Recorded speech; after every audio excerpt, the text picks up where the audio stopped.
Iko Nini. So kulikuwa na hii headline ilikuwa kwa Business Daily. Headline ilikuwa deported Ruto ally wins affordable housing deal. And this is one of those things that can only happen in a third world country where a president's friend ends up getting a contract. Because in most situations, what ends up happening is the president's friends actually lose out on contracts because na juu ya story ya conflict of interest. But kama unashindwa la ally ni nani, ilikuwa msee fulani alikuwa inaitwa Harun Aidin. So Harun Aidin kuna time alikuwa arrested during the Uhuru regime, na ilikuwa inasemekana alikuwa arrested. Offense yake ilikuwa ni suspect of terrorism financing. Yes, suspect of alafu ile happen on the 7th of August 2021. And mnaweza mcheki hapo akifanya magshot yake. Alafu after hii story happen, like the next thing that ended up happening is like during hii story akaenda pakideportiwa. Alafu vile alikuwa deported, like one of the people that came out like guns blazing kumtetea ilikuwa Oscar Sudi. And ilikuwa so interesting to see Oscar Sudi because Oscar Sudi this time was saying something like alikuwa anasema amekubali kunini, amekubali kumjoin in the cell. So wacha to go back to your time, alafu to come back to saa hizi, alafu tufikiria juu ya this third world manenos. Turkish businessman Harun Aidin, who was expected in court on Monday morning, has been deported from the country. Aidin had been arrested by DCI sleuths on Saturday evening on reasons yet to be made clear.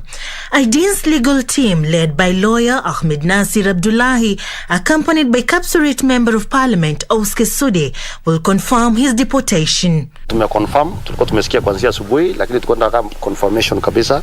Tumeconfirm ya kwamba wamemdeport kwa sababu hii mambo yote ni siasa. Kama vile nilisema kuanzia last week ya kwamba huyo mwekezaji Aaron ninamjua kutoka kule kwao, na nikaomba ya kwamba kama anashikwa wanishike na mimi, na kama ni terrorist pia mimi ni terrorist.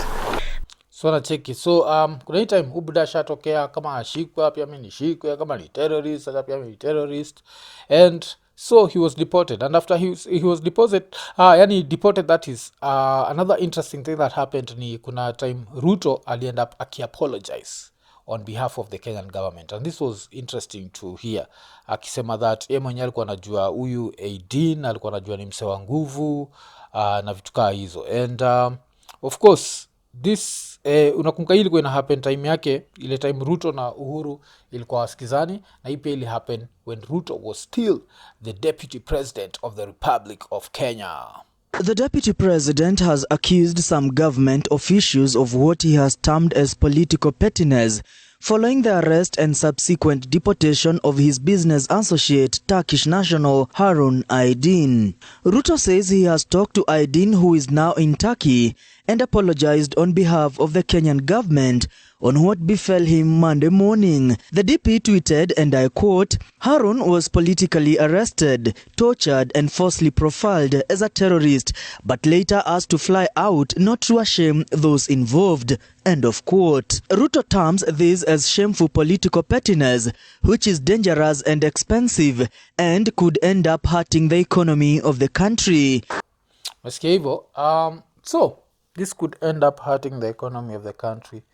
So this Aidin guy gets deported during the Uhuru regime, and then it could have been political, so I don't dispute that. But for then hii headline ine kukama out ile kusema that huyu msee amepatiwa a housing deal, inaonyesha that this housing deal is all about Kenyans. It's about Ruto and his cronies. And someone had already mentioned that. And the someone who mentioned that is Gachagua. And remember, Gachagua tumchukuagi seriously. But kuna ile time alienda hapa kiongea mbaya, akisema that alinotice that history yote ya housing, it's actually not about housing, but it's about Ruto and his friends making money. And this looks bad. And this is one of those things where I always wonder, like, what people in the government think.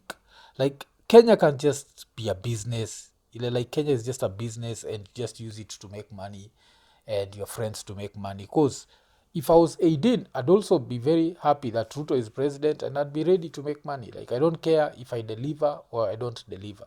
But in an ideal situation, anyone who's close to the president should not get any sort of deal you're building.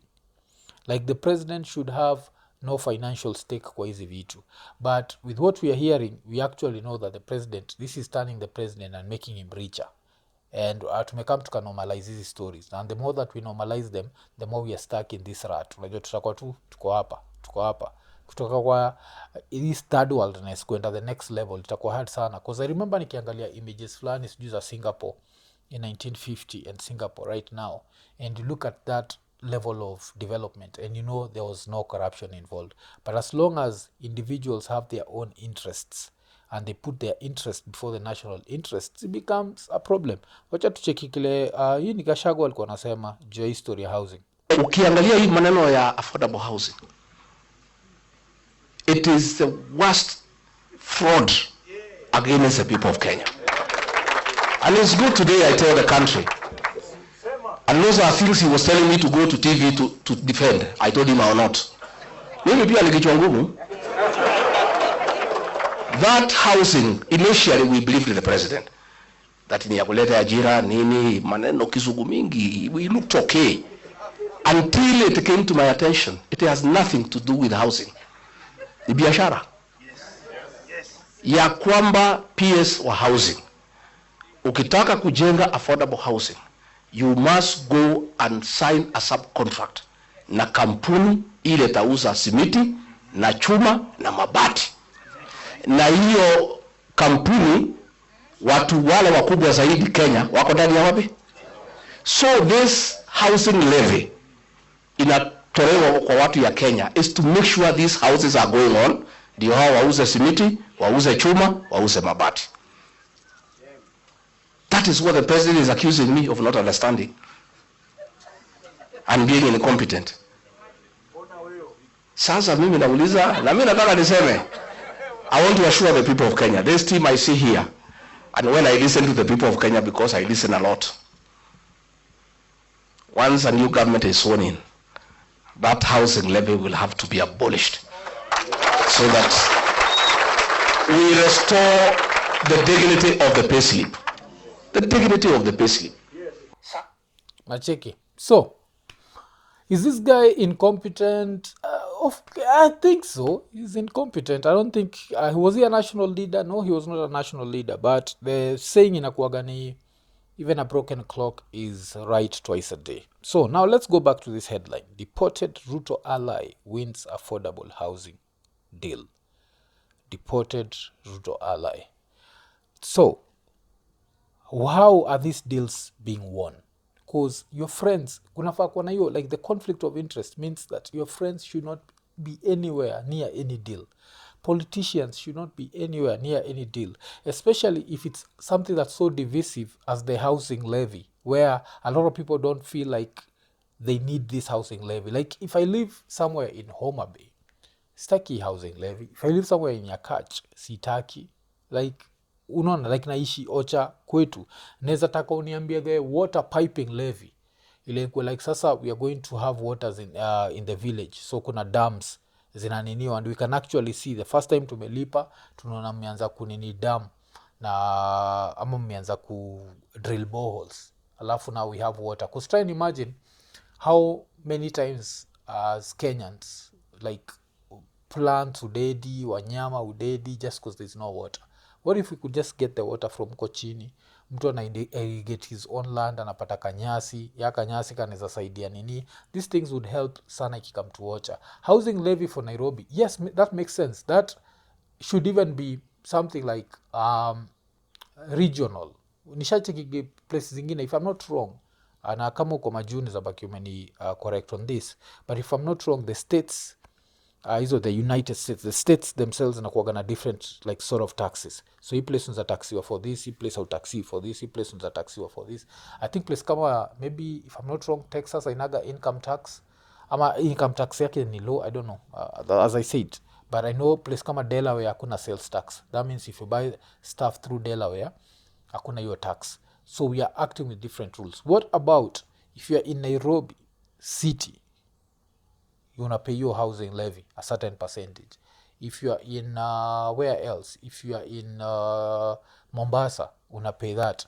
Place Kisumu, we have to look at it. Does it need? Yes, maybe una pay that. But ukiwa hizi maocha, ukiwa place yote ile you need, like you work from Homa Bay, you work from Nyeri, you work from these places where you go back to your ancestral home to sleep, you do not need that housing levy. But that's a whole story for another day. Let's go back to his story. So yes, a deported Ruto ally is back in the country. He was suspected of terrorism financing, which I don't know if kama ni charge tulitoka from Uhuru, but that's not the disturbing thing. The disturbing thing is Ruto's friends are getting housing deals, najua affordable housing deals, and that's very disturbing. Iko Nini.